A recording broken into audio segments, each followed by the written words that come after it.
Hello everyone, this is Angel Esquivel here. Welcome back to another video of mine, and today I'm going to be ranking every June 2026 movies, worst to best. So, without further ado... Wait, stop right there. 91.3 of you guys are not subscribed to my channel, but the question is, why? Well, I have the answer. You have not clicked that subscribe button, so make sure you hit that subscribe button, turn on the notification icon up there, help me get to 3,000 subscribers, and I promise that I'll keep uploading every single day, and I'll make a new intro to my YouTube channel. Thank you very much, and back to the video. Let's get to the rankings.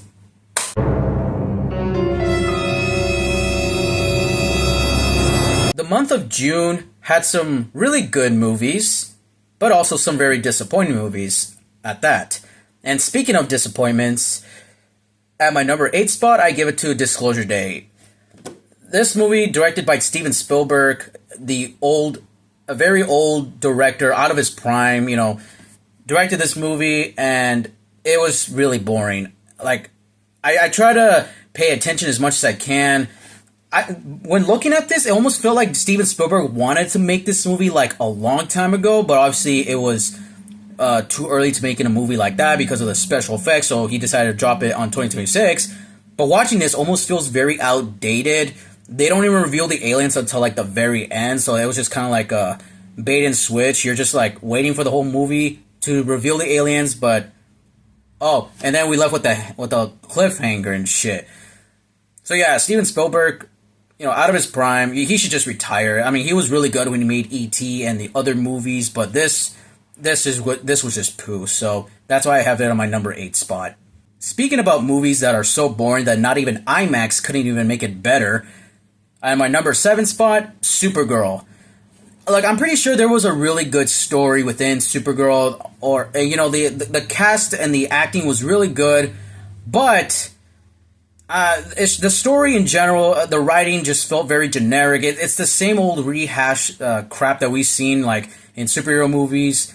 It obviously tries to mimic like James Gunn style, like taking the place in other worlds and having like the villains look like every James Gunn villain, and they try to play a lot of pop music. It just kind of ruins it. And Jason Momoa as Lobo obviously did nothing for this movie, even though he was like the main highlight of the movie. But there was no reason to have him in the movie. I even mentioned this out in my movie review. And especially that cringy scene where Supergirl was, doing a badass slow motion scene while a cover of a pop song was playing, which is stupid. Oh, another thing I forgot to mention in my Supergirl review, this movie, this is a very hot take, and people are not going to agree with me on this, but Supergirl is really bad. It's so bad that it makes Rebel Moon, yes, Zack Snyder's Rebel Moon, look like a really good film. And look, obviously I had my complaints with Rebel Moon Part 1 and Part 2. Like, obviously those are Zack Snyder's weakest films. It was too long, too many slow motions, but I would say at least that movie had really cool, memorable moments, unlike Supergirl. So yeah, this movie, Supergirl, I put it on my number 7 spot. At my number 6 spot, I give it to The Death of Robin Hood. I do love this movie, how the acting, the casting. I do love that every actor sort of does like this Shakespearean type acting, like like those movies where you see like in a theater or at a play. They do a really phenomenal job at it. My only disappointments was that obviously this movie almost like kind of reminds me of The Northman, except it's more talky and less action. In the beginning scene of the movie, it was really good. They actually start off like him, Robin Hood, and his other friend like hunting down a bunch of bad guys. But most of the entirety of the movie, it's just Robin Hood. Most of his story was just like an aftermath of his retirement. It's just him on his deathbed. It's like, I'm Robin Hood. I'm old, and if you shoot the arrow, I die. Release. Beep. But overall, I still love the movie, and I wouldn't say I would recommend it to watch in the theater. It feels more like a kind of like a streaming type movie. But overall, it is a good film. Hugh Jackman does a really phenomenal job at it, especially Bill Skarsgård. I mean, I couldn't even recognize him at first. So yeah, I give this movie at my number 6 spot. At my number 5 spot, The Fast and the Furious. No, just kidding. Just The Furious. I do love me like a really good fighting action movie.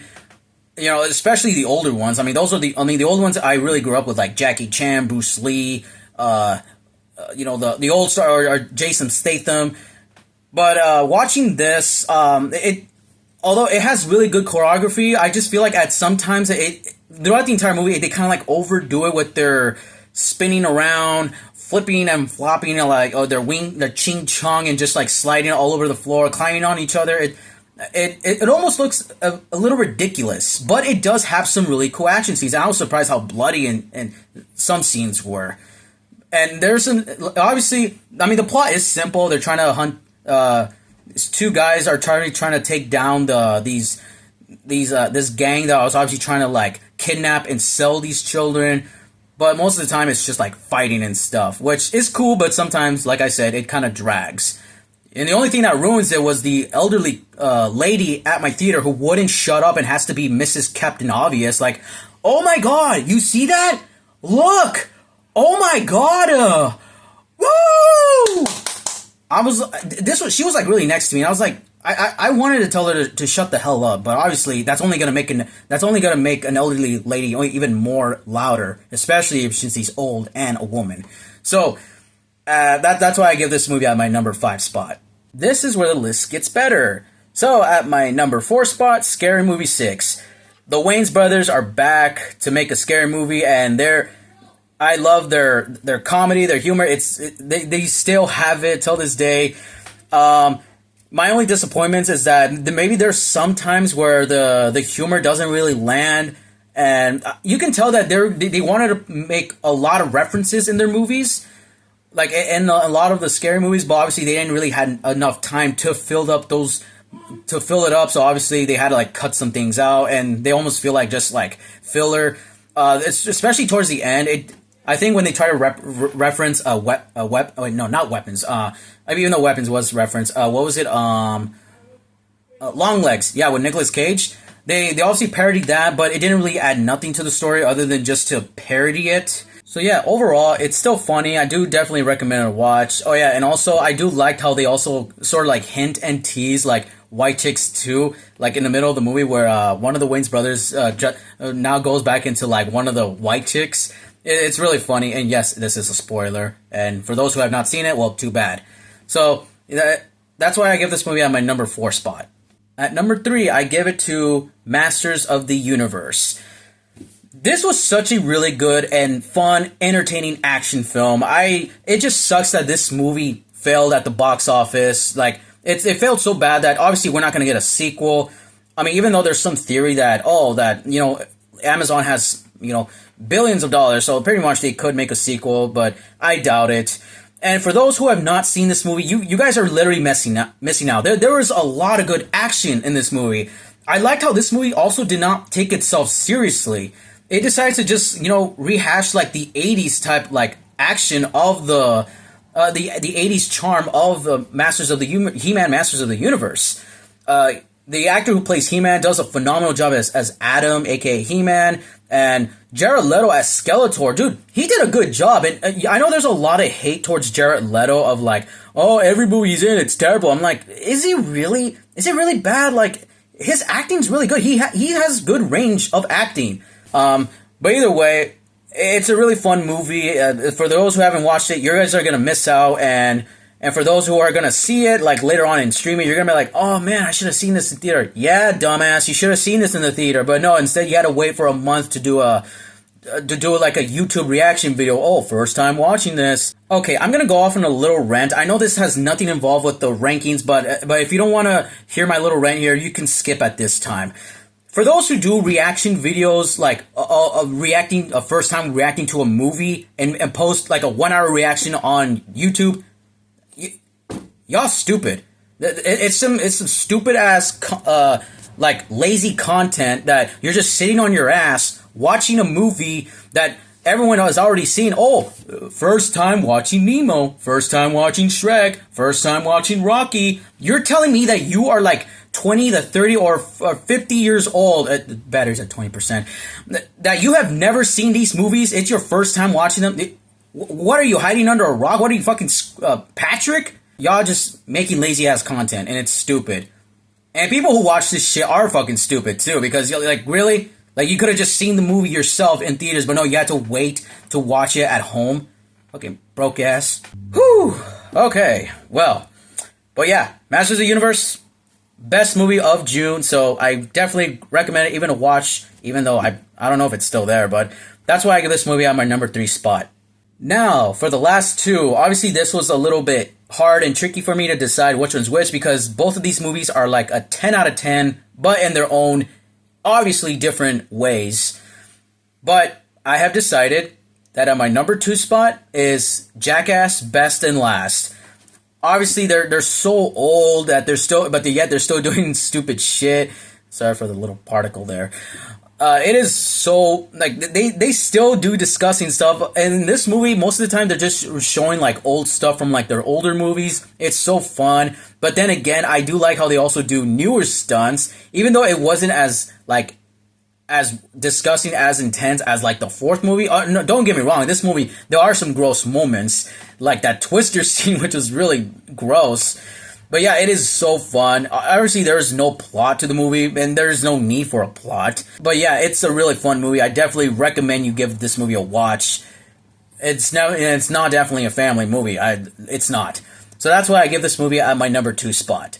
Now, for the final and number 1 spot for the best movie of June 2026 is Toy Story 5.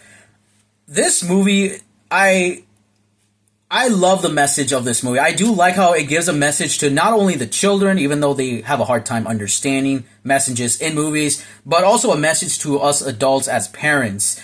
I liked how they also incorporate toys with technology. It also tells us like a message on like that maybe we should not go one over the other. Instead, they can coexist by working together. I liked how Lily Pad is not the generic, like, villain, the stereotype villain that just, like, oh, because I'm new and which makes me the bad guy. But no, honestly, she's just trying to do what's best for Bonnie, the little girl. But obviously, like, she kind of ruined Bonnie's life so bad that she honestly tries to, like, run away. But the toys were like, no, like, I think you can benefit Bonnie, but then again, like, I think we can both help each other. Also, like, the animation style was perfect. I love how they brought back the old voice actors to, voice each of their characters, especially Tom Hanks, the other guy, what is it? Tim Allen as Buzz Lightyear and Joan something as Jessie. She was the main star of the movie. Towards the end, I liked how they even showed us the Buzz and Woody flying, and there's like we're flying, like this isn't flying, this is falling in style. I love that scene. It is a really fun movie, and your kids would definitely love this movie. I recommend that you give your kids to go watch this movie, and you will learn something along the way when watching this too. So that's why I give this movie at the number 1 spot for the best June 2026 movies. So, just a quick reminder, and go back in order again. Number 8, Disclosure Day. Number 7, Supergirl. Number 6, Death of Robin Hood. Number 5, The Furious. Number 4, Scary Movie 6. Number 3, Masters of the Universe. Number 2, Jackass Best and Last. And number 1, Toy Story 5. That is my ranking of June 2026 movies, worst to best. So, tell me, is there any movies that I'm missing? What do you guys agree with my lineup? Do you guys have a different opinion? Do you guys agree or disagree? I don't care. It doesn't make a difference to me. So, share your comments down below. Well, that's going to be today's ranking of 2026 movies, so make sure to like, comment, share, subscribe, hit the bell notification icon up there. Make sure to follow me on my Instagram page called Thunderstruck1810. This is Angel Esquivel here, and as always, more peace!